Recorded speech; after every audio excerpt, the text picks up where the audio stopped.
नमस्कार दोस्तों। हमने कुछ दिनों पहले आप लोगों को ये बताया था कि दिल्ली नगर निगम द्वारा कई ऐसी नई पॉलिसीज़ लाई गई हैं, कई ऐसे टैक्सेस बढ़ाए गए हैं जिनसे सीधा सीधा दुकानदारों के ऊपर हज़ारों रुपए जो है वसूले जा रहे हैं। चाहे वो कमर्शियल टैक्स का मामला हो, चाहे वो हेल्थ ट्रेड लाइसेंस की फ़ीस हो, चाहे दुकानदारों से इकट्ठा की जाने वाली कूड़े के नाम पे जो पैसा इकट्ठा किया जा रहा वो हो, चाहे डॉक्टर्स के क्लिनिक से साल के 30,000 रुपये सिर्फ उनका कूड़ा उठाने के इकट्ठा किए जा रहे हों।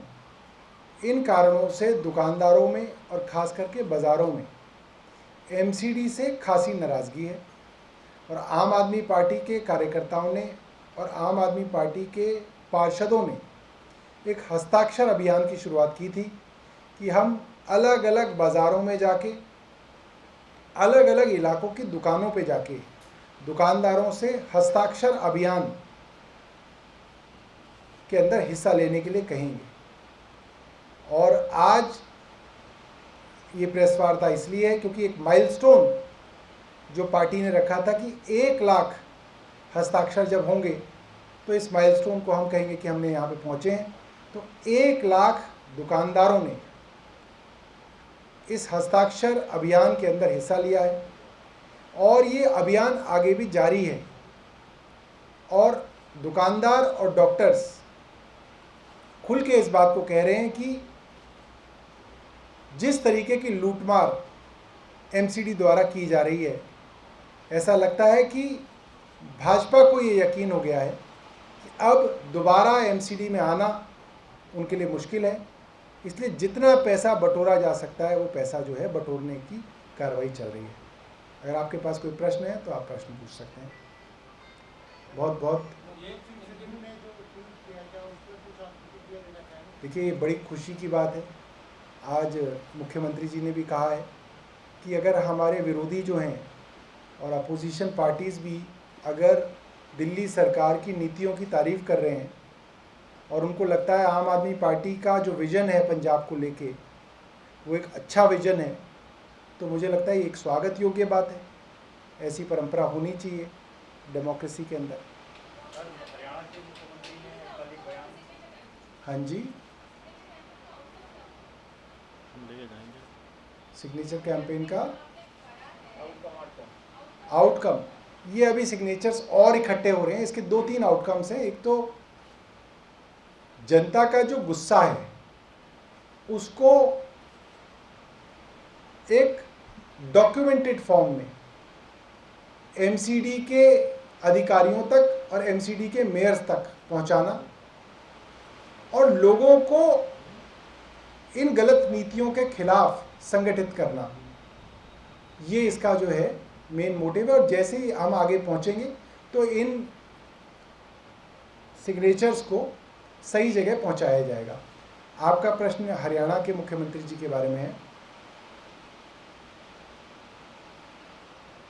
उन्होंने 2-3 बातें कही हैं। पहली बात उन्होंने कही कि हमारे यहाँ भी पानी की कमी है और दिल्ली में भी पानी की कमी है। आप सब पत्रकार साथी जानते हैं कि अखबारों में, टीवी में दिल्ली की पानी की कमी का तो जिक्र हो रहा है। हमने तो नहीं देखा कि हरियाणा की पानी की कमी का जिक्र कहीं आ रहा हो या कहीं पे नेशनल चैनल्स में चल रहा हो। इसका कारण ये है कि जो भी नदी हो वो किसी एक राज्य से बहती हुई दूसरे राज्य के अंदर आती है और नदियाँ किसी राज्य की नहीं, किसी मुख्यमंत्री की नहीं, नदियाँ पूरे देश की होती हैं।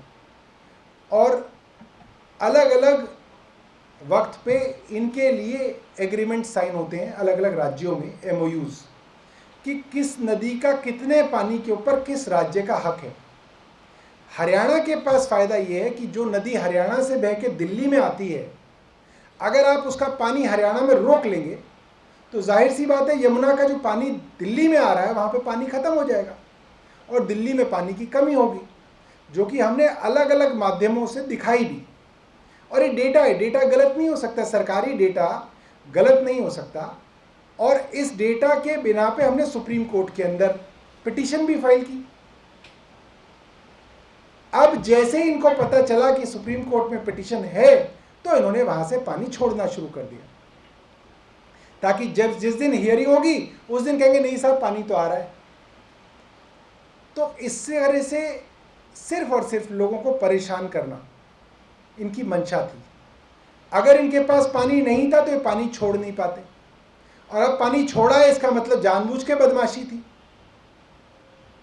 सिर्फ और सिर्फ नगर निगम के चुनावों को देखते हुए हरियाणा की भाजपा सरकार ने दिल्ली के लोगों को 15 दिन तक प्यास के कारण दुखी रखा, यहाँ पे हाहाकार मचाया, दिल्ली बीजेपी ने नौटंकी की, और अब सुप्रीम कोर्ट के अंदर हम गए तो घबरा के पानी छोड़ दिया।